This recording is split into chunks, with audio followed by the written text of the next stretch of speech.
Sorry.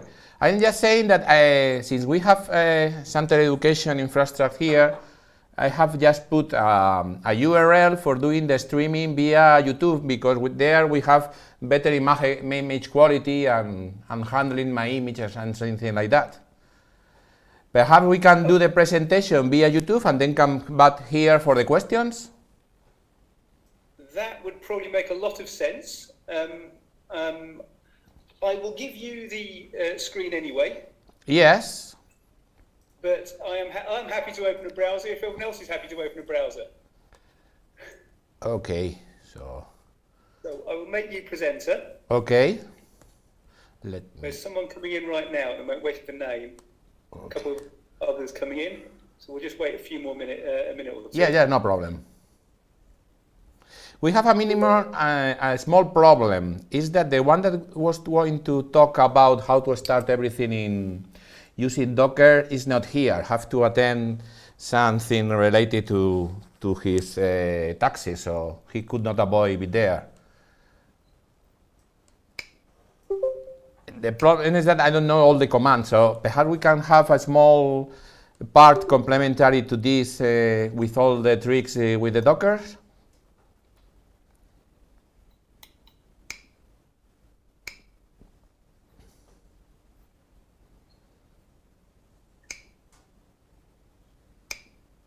Hello? Yep, that'll be fine. I'll just send one more quick email. Okay, no problem.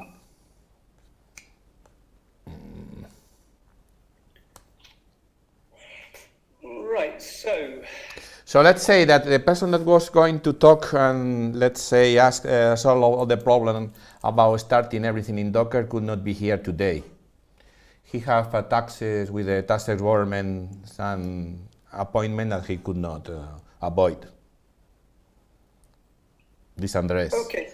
So I will present everything, but I know all the details, but I don't know the commands. I mean, I cannot help with the, you know what I mean, no? That I can explain everything, but this could be done by Andres in some other moment, perhaps next week or something like that. Okay, we can. Make a small session, just the practical part. Okay, no problem with that. Right, so I will get started the next 30 seconds. What I will do is I will start the record button. I will introduce. I will then pass the screen control to you. And if you want to get us to all go over to YouTube, that's fine. Okay. That way, I will try and record as well. Yes. Okay. So okay. Countdown of 15 seconds then. Perfect.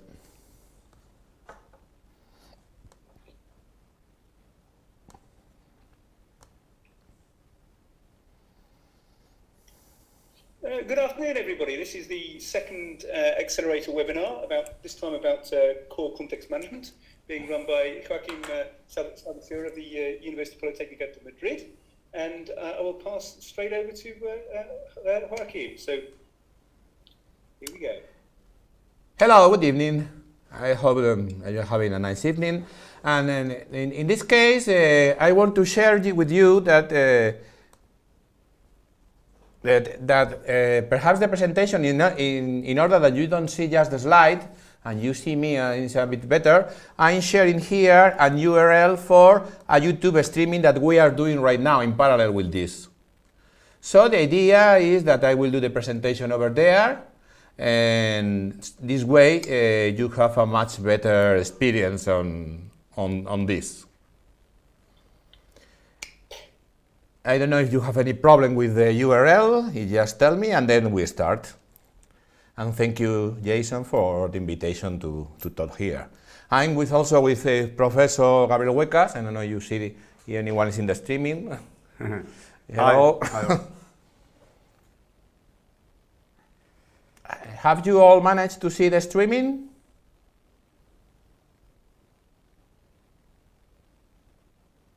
Yes, no, abort, retry, ignore. Perhaps there is no channel. Oh, yes, gracias. Sorry. Oh, okay. Okay. So if everyone... Okay, thanks. So I will go to make the presentation, and even I am going to do it. You can interrupt me anytime, no problem on this, and we start doing the presentation. Oh, I mean, okay. Oops. I have a problem here with the GoToMeeting. Just a second. I put it over there. Okay. So our talk today will be about the Impact Growth Accelerator webinar on the core context management. As you know, the core context management is the one that is taking care of the NGSI standard, and with this we have several ways of handling this kind of things. Most of them are, in our case, is related to also big data analysis. In order that you can perform all kind of analysis, or also complex event processing or whatever, you can use the tools that we are going to introduce you. There are several ways of doing right now analytics, MapReduce, in-core memory, etc. Or most of them need the data. Some of them need the data in a batch. This means that we have to have everything stored in some place, but the advantages is that in some moments we need, or we are able to handle data in real time. This means that we can have some kind of fast data architecture, what it was called a year ago, that in this case is something like an Aeon. It was called the Lambda architecture and things related to this. So you see our FIWARE infrastructure. We have the context broker. They are connected to some strange component that is called Cygnus, that will take care of all the kind of interaction that we want to do with, it's the other way around. Here you have the Cygnus, and you will have also connection with the big data and also with the short-term historic that is over there. This is quite related to the context broker that is over here. I look like the one that make the weather show, sorry for this, but here we have the context broker, that is the Orion, that is the one that will take care of everything. In parallel, we have here CCAN, and also we have over here the EOT, or the one that processes these kind of things. You can use then complex event processing. Even now we are adding also in big data Apache Flink that will take care also of the complex events processing. Over top of it, we have all the applications that we have. We work with this. Can work with the data from the context broker, or the data that we provide with the components that we are going to talk today. Oh, this is here.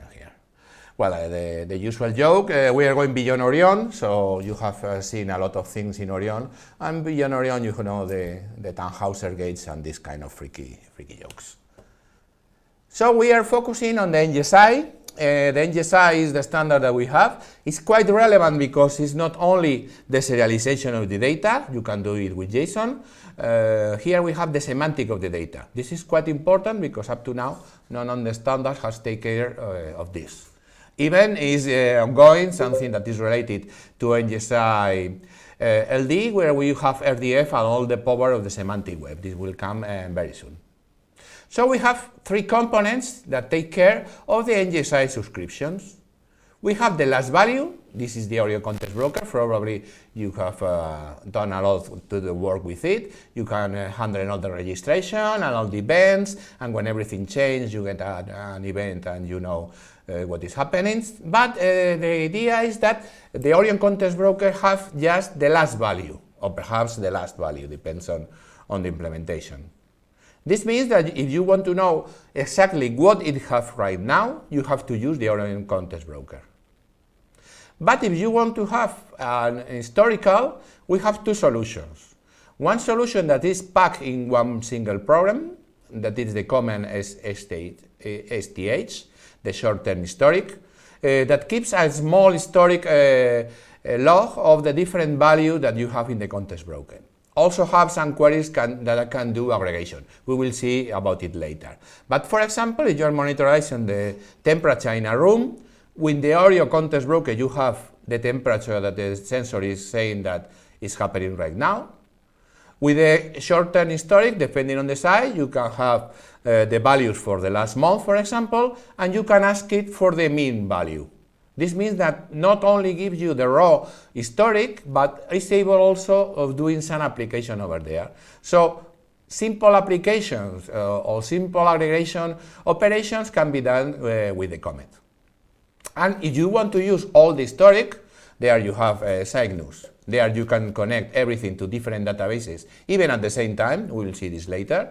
You don't need to connect to a single database. You can make events filtering and decide that some events can go to one or another. Even there is a work going on to have a serialization even on blockchain. So I will introduce a bit about the STH Comet. The presentation have a lot of slides, but since we are in a short time, I just will present the main ones. I will leave it to you later in order you can use for reference.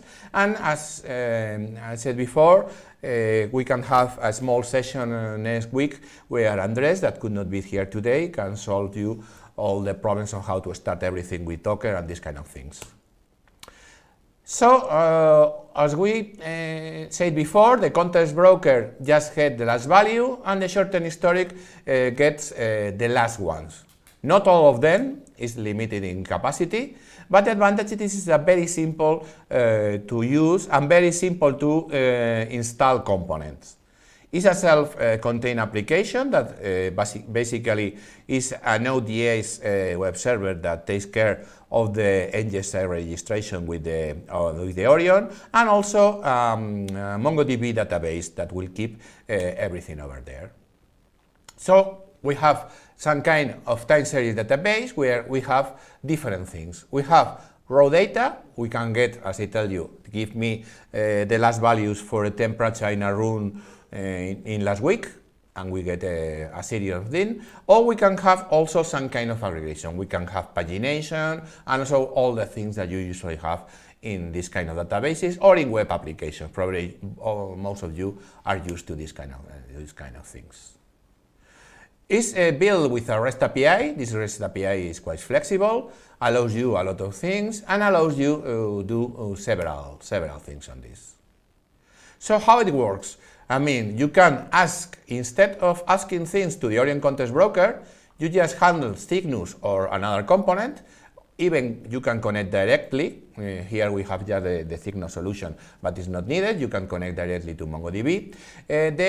What you will get is that we can connect and have different subscription to the context that you have in an Orion Context Broker. You cannot get rid of Orion Context Brokers. It is the key of the old architecture. What we are saying is the different things that you can connect to an Orion Context Broker. So the Orion Context Broker, we talk via Cygnus or directly with STH Comet, and we serialize everything on the MongoDB database. So you as a client, from this moment, once you have set up this with the usual registrations, the registration is the same one that you are using the Orion Context Broker, you can start querying the REST API that STH Comet is offering. This solution is not for everyone, but I think that can solve a lot of problems. If you don't want to have a complex Cygnus installation, as we will see later, that we can do, you can use it in a very simple way. Use these components, and if your problem matches what we are offering here, I say the last values, then you have everything solved. We can make it without Cygnus, and we can have the connection directly to the context broker. This is the most simple scenario that probably if you want to not get full serialization or later do some kind of complex big data analysis or something similar, this will be more easy. So you just need the STH Comet, your application, and the context broker. Take into account that from this moment you don't need to query the context broker. You just query the STH Comet. This perhaps simplify your architecture depending on the problem that you have. We can talk about this later in the questions time. As I tell you, it's developed using a web server, Happy, that is built upon Node.js, and we have a MongoDB optimized for time series way of working. In principle, the MongoDB database is not exposed. This means that if you want to have your own MongoDB solution, you probably need to have a direct connection via Cygnus. But in some cases, you can access to this MongoDB. I mean, it's not protected, it's protected, but I mean, if you are in control of everything, you can get access to it, and you can get all the things you have. I'm not mentioning here the security, that probably you have some explanation on this, but if you want to secure this, you have to put the PEP proxy, that is called Vilma, here, and everything will be secure. I'm just talking about this part, and so I don't take into account the security. But take into account that if you want to do a DR deployment, you need the part that is related to the other things. So here we have different data schemas, and also we have different pre-aggregations on this. So you are able not only to give the raw data, but also different way of giving these things. So as I tell you, give me the maximum in that happens in last weeks, probably at least in Spain is today. Yeah, it's quite hot here. Or give me the main value for today, or give me a range. I mean, you can do a lot of simple queries. It's not pretended to have complex queries. If you want to have queries more complex than this, you have to program them in using Cygnus. But we have a very good, let's say, set of aggregations that probably solve, let's say, the 80 or the 90% of the problems. So we can have different things, and we have here some numeric pre-aggregation, so we can have some different values. Everything is serialized in JSON, so you can comment and get here. Since we are having a REST API, we have here just the way to get the connection. Here we have this is the REST API. We can connect to the entities. Here we have the entities type and name, that is the one that you have in the Orion context broker. And after this, we will get receiving the solution here. Also, if you want to have everything secure, you need to add the security token. You can have pagination. If we are querying for a big amount of data, you need to do some kind of pagination. Here we have the different response. So you have here the name and the attributes, and here you have the different values and the different responses. We can ask for aggregated data. The previous one were for some data, and here I'm saying that they want just the sum, that's it, the added values from one date to another date. And this means that we will get this, and here the solution, just instead of being a series of values, it's just one value, that is the mean value. Well, it's not the mean, it's the sum, but you get there the different responses. You can remove the data if you think that the data in some moment is not the right one. You can ask for removing. You can connect this with different kind of logging services, so in order you can, depends on the infrastructure, you can handle these different types of logs. And there we have this solution. The other solution, as I tell you, is Cygnus. Cygnus is completely different. It's not more complex, but since it's very, very configurable, means that we have a very simple configuration that probably you need to change. The advantage of the stage commit is that you don't have to do any configuration on this. You install it, I don't remember right now if it's just one Docker container or two, but you install it and you start querying the REST API, and you don't need to do anything. The advantages of Cygnus is that we are right now adding all the things you need for a fast data architecture. This means that we'll be more flexible and will allow a lot of things. Inside of it, it just have a pub subscribe-like communication model. It's not real pub subscribe, it's just a metaphor in order that you can, let's say, program the work it is done. So it will get, in this pub subscribe mode, different context broker notifications, and it can serialize to different syncs, what is called syncs. The syncs will be usually the persistent layer that could be, depending on the architecture, different databases. You can connect one or more Why is this? Because probably you don't have one single type of data. Perhaps you have data from users and you want to send this to a relational database. You have a lot of historical data and you want to say to Mongo, to Cassandra, or to wherever. Perhaps you have graph information and want to send to a graph database. Or you want to do big data and you want to send it to an HDFS storage system. Everything could be done at the same time. You don't have to choose. I mean, one Cygnus can connect to several databases at the same time, and even we can filter the events. Decide that one events have to go to one point, or the events can go to another. We'll have again some definitions. So the main architecture is the one that we have here. So in this case, we can have a web server or the Orion Context Broker. Inside Cygnus, we define these entities. These are not real entities. I mean, there is no communication, so the latency is quite low. And we define something that is called source. The different sources will go to one or more channels, and we define one or more sinks. The trick of having channels is what I told you before. You can filter whatever is received from the events. The same events can connect to several channels. These channels can filter what they send to the sinks or not, and you can have several sinks. You can have several sinks with the same information if they are connected to the same channel, or via different channels we can connect to different sinks, sending different information. This means that this is very, very configurable, but this also means that in some cases have an extra layer of complexity installed everything. It's not too much. You can install our component in several ways. We have the most usual configurations ready. So if you don't want to do anything quite complex, you can do it, and it's quite simple to do it. Don't worry, it's not really complex. Right now we are having a lot of connections. We can connect, if you want to do big data, with the HDFS. We are having support for the more used relational database in most applications, that is MySQL.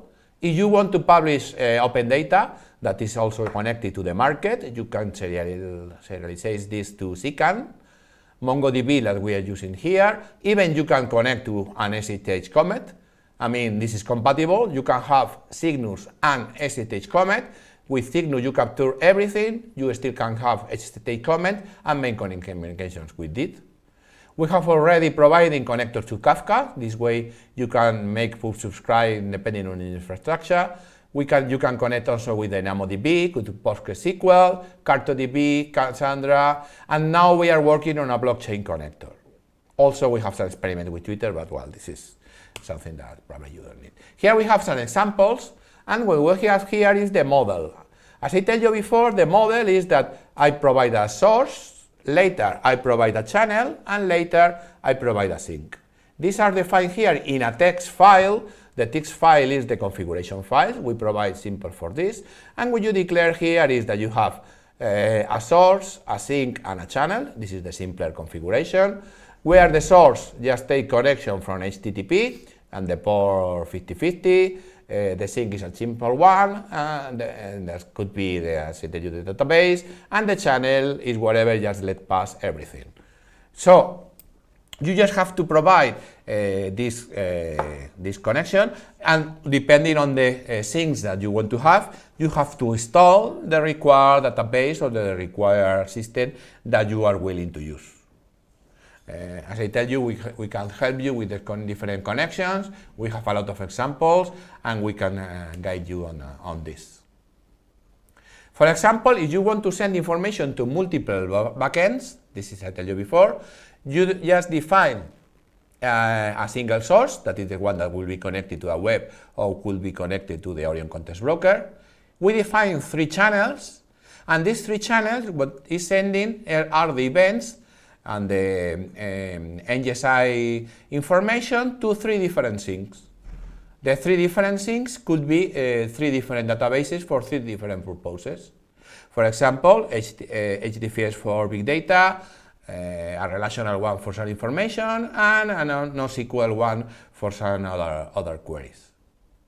In principle, the channels are transparent. I mean, they provide all the events from one side to another, but you can use some filtering. I mean, that some channels can provide to the sync they are connected not all the events they are receiving, but just the one that fulfills some kind of predicate. There are also, since this run inside a Java virtual machine, and this means one Unix process, if you are having a lot of traffic, you probably, instead of having this thing, you need to do this kind of the instance. This instance, we have 3 processes, 3 different Java machines, and this means that the performance for this is quite much better. In other cases, you need to provide 3 containers, or you need to provide 3 virtual machines, or 3 different machines in your network. Probably this is required for a very, very high throughput, and none of you facing this kind of problem. Probably the previous before is the one that can work here. So we just have to connect the audio context broker in the usual way. You just register and subscribe to some of the events, and once the events are flowing, they flow through the connection, through the configure file that you provide, and they are all in serialized. This means that Cygnus didn't have any kind of processing, just can filter the things, decide where to send, and you later have to use another tool. In the big data part, we provide some tools, we probably will see in another day, and there you can do these things to work with the data that you have in the different databases. So Cygnus is not intended for processing. In the previous case, HTH Comet already have some simple processing, and here, since you are expected to have more complex processing, it will have different tools for this, and you can use any tool that is able to read the information from the database that you send whatever information you want. Here we have a simple connection. For example, here is the same that I put before, but now we connect to the context broker that inside is an HTTP source and says to memory channels in order to be fast, and we put an HDFS sync over here in order that you send it to the big data part. If you want to publish some of the information and sell it, you can put in CCAN, and perhaps some information also related to user or whatever, you can put in a relational database inside the MySQL part. This means that it's quite flexible, so probably, I don't know what problems you have, but Cygnus will solve it for sure. Some of them you already have the configuration, and for others you need to make just the configuration file. We can help you on this, and Andres can, sorry, no, he's not here today, but he can answer all kind of these things and via email or whatever way that you want to have. We can have, if not, some kind of other configuration. This is how the things looks like. We have the simple Cygnus configuration file. You have to declare, this is the ones that correspond to the model that we have seen before. So we have 3 different channels, the source, the signal, and the channel, and we define the different channels, the capacity, usually the syncs.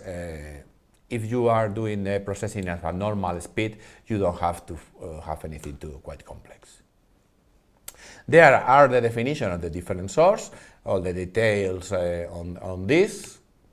Also the details on the different things. This is the one that serialized to the HDFS, or you can send to another place. There are different ways of doing the serialization depending on how you want to later process it.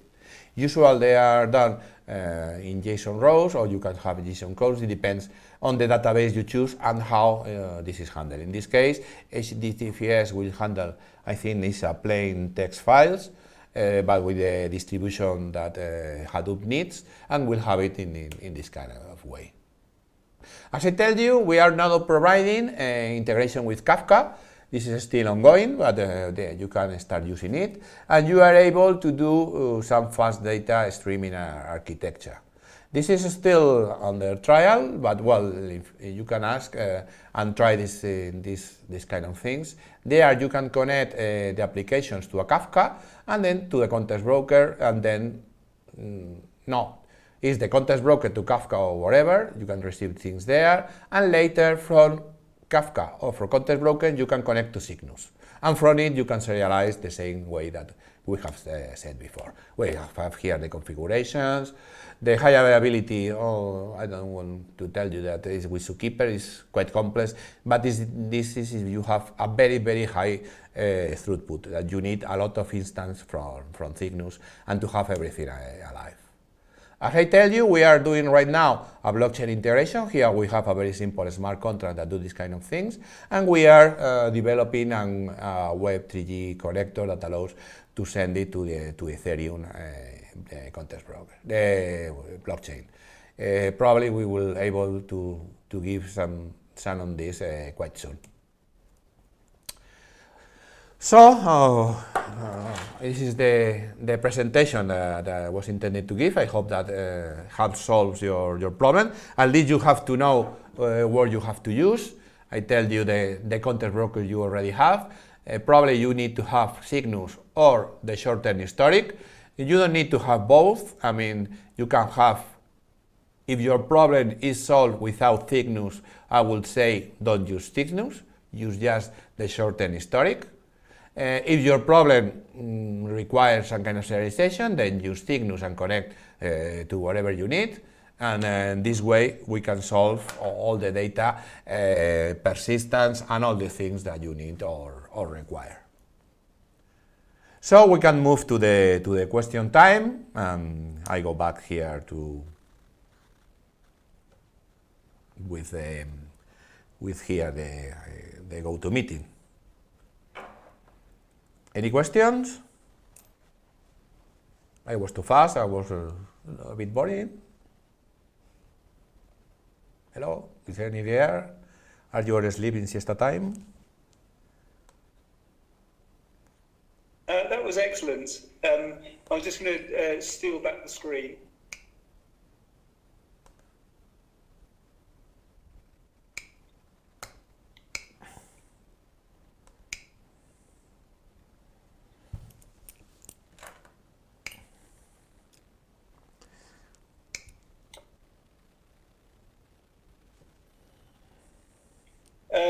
Okay, so this is where, again, like yesterday, you get to shine. If there are any questions, please start putting them into the chat.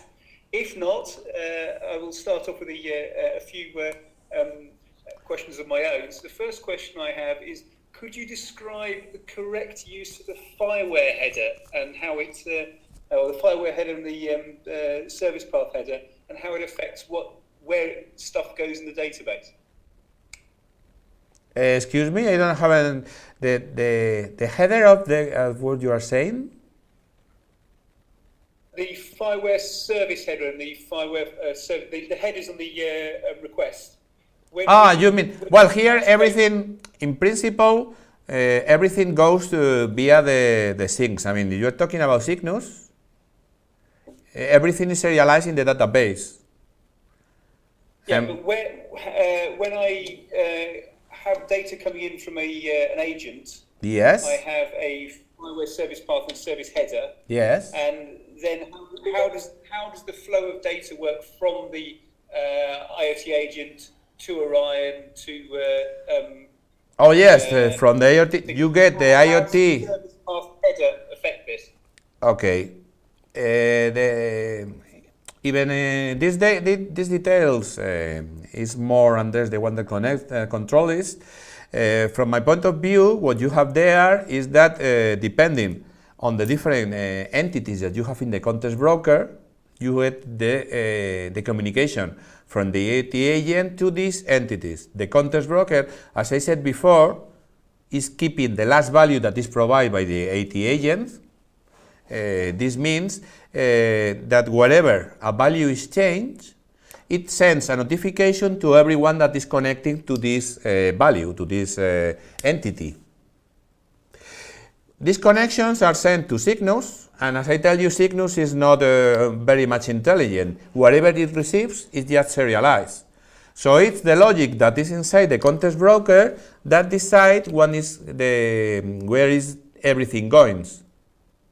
So you relate your header to the entity that you are changing in your context broker, in your Orion context broker, and since Cygnus or StageCommerce are subscribed to changes in this, these changes are propagated to Cygnus or to the StageCommerce, and it's sent to them. Then they serialize them, and later you can do whatever you want with this kind of information. Taking into account that what we have present here is the different persistent solutions. In some cases, we are making it more efficient, not just for persistence and batch study, but we are also in this phase of getting the first data part, so this means that you will get the notifications quite soon. So you can have different components over there that could be reactive over the things that happens on the IoT layer. I don't know if I solved your question or I have answered another thing.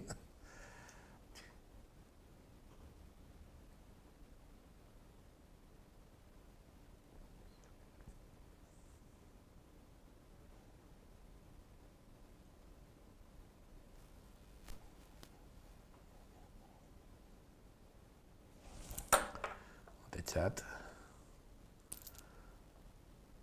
Yes, the Cosmos is online. We have a small problem that we were adding more computers.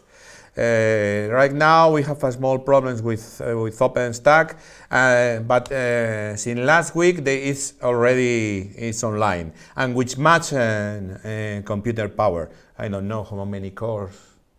100 more cores, and I don't remember right now by memory the details, but it's online again and with more capability. Also, it's online. We are able not just to provide, even there still is not proper documentation on this. We are not offering just Hadoop and MapReduce. We are offering Apache Flink analysis that is mainly the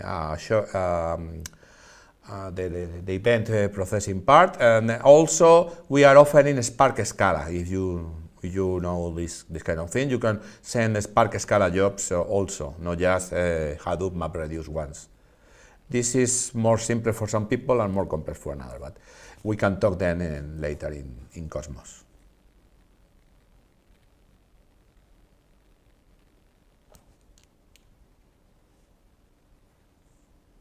Okay, I have another. Yes? I have another question here. Feedback.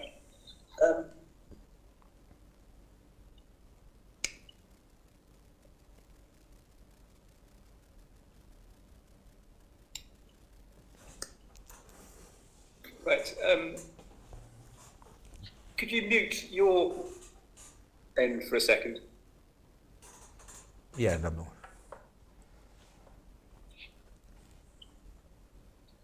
Right.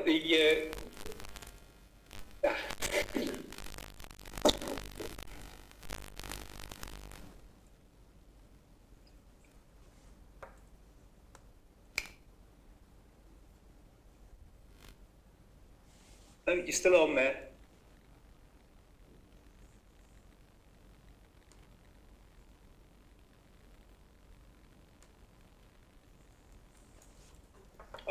I'll type the question instead so you hear. Okay.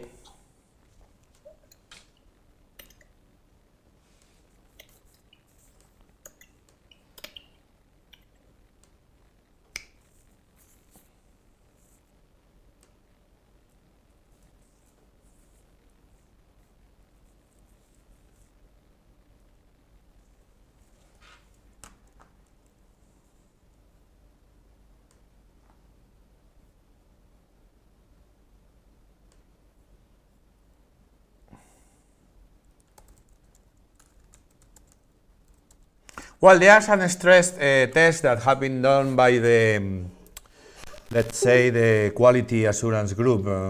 I don't have the numbers here, but I mean, let's say something. If your application is not a real time with a lot of, I mean, if you are not in a big data problem, StageCommerce is enough. I mean, if you have something that a usual an ODS web server can handle. I don't know by memory the numbers, but let's say that you are not in a very, very high number of communications, a stage comment is enough. Just remember that it has a limit in the storage. It's not intended to have all the storage. I don't remember, you can configure this in the MongoDB, but there is one pre-configuration. But if none of you are having, let's say, problems like Twitter or one of these big platforms, probably you can go with the stage comment. Just that in that case, you get the things in the MongoDB. The MongoDB is there, is not intended to be accessed by you, but you can do it. And the idea is that you access via the REST API, that you can do the aggregation or whatever.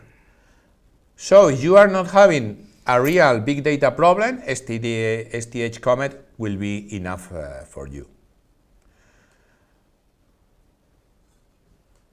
I can provide for the next day the exact numbers, but I say that it's quite high. But you have, I don't know, millions per second of transactions, probably not. But you're having 100 or this kind of per seconds or these kind of things, it probably will be able to handle. I will get the figures for next time.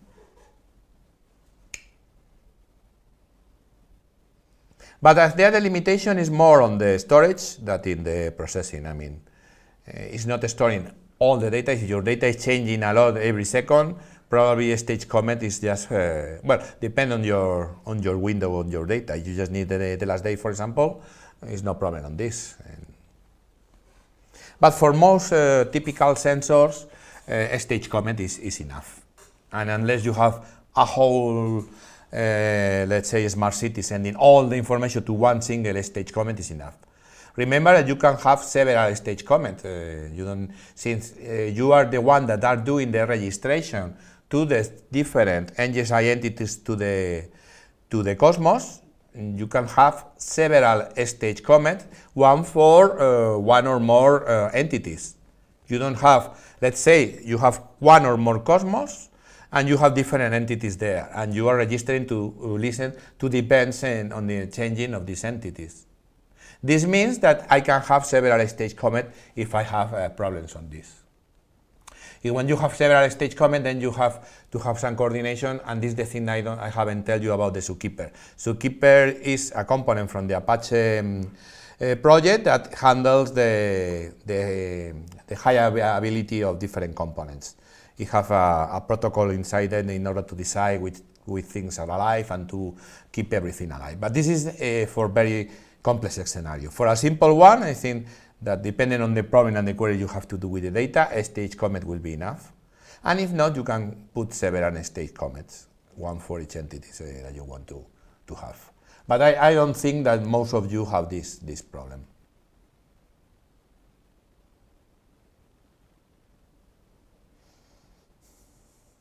Okay, do we have any further questions? Sorry, but I have very bad memory for numbers. This and the project, also for Apache project, there are some things that my memory is not for numbers or for a new project. Mm-hmm.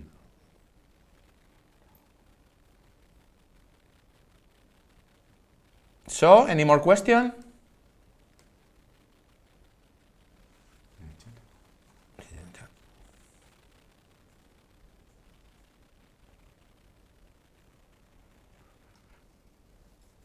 Do you have enjoyed our streaming processing? You have think that it's much better to see me than just the slide? What is the feedback on this?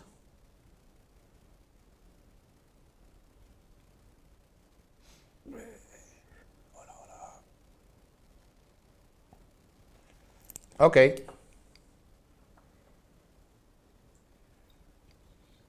It's better than a slide and a talking voice, yes. Thank you.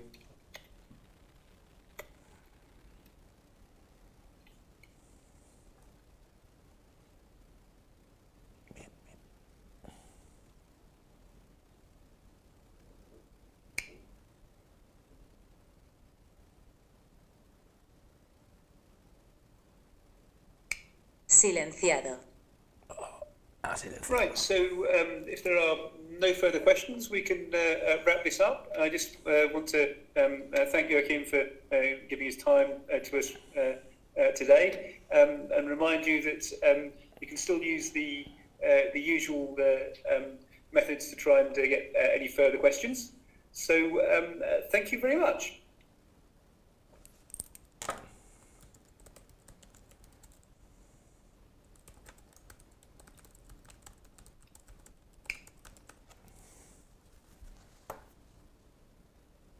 Sonido reactivado. Okay, thank you. Bye.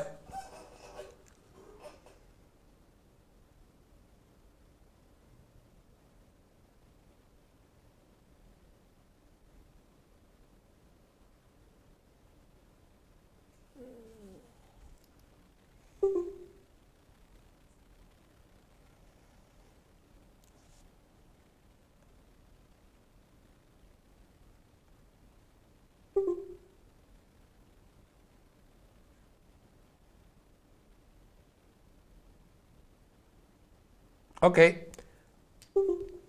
So this was the talk that you expected, Jason, or you wanted a bit different? That was fine. I don't know why I got so much feedback on your from you at some point, but that's GoToMeeting for you. That's yes. perfect. The problem is that it was missing the part of how to start the Docker, but I don't know it in memory. I don't know the details, and they have to be addressed. That is the one that is doing all day, you know. I have a couple of tutorials in progress on offering that anyway. So Okay, if you but just need to look at the files. yeah, but he's available by mail. So if anyone have problem with the registration or anything, Andres is quite good on solving this. And you see, this is our, what I show you is our streaming way. That is the way that we do the MOOCs, the MOOCs builds. We have a simple installation here, that is the camera and a small chroma. And I think that is a very cheap solution, and it's quite easy to use, as you have seen. Yeah, can we get your recording of this? Yes, Or can we get links to your recording? I think that is in the URL that I will ask the technical. Because I really don't trust GoToMeeting. Yes, I mean, as you said, you've got better quality visuals. Yes, I mean, this streaming is going to the YouTube and will be available in YouTube in a couple of minutes, I think. Well, probably he have to, I don't know how. But I will send you the URL. Send me the link. Okay. So yeah, I think that was very good. Thank you very much. Thank you to you. Bye. Bye. Bye.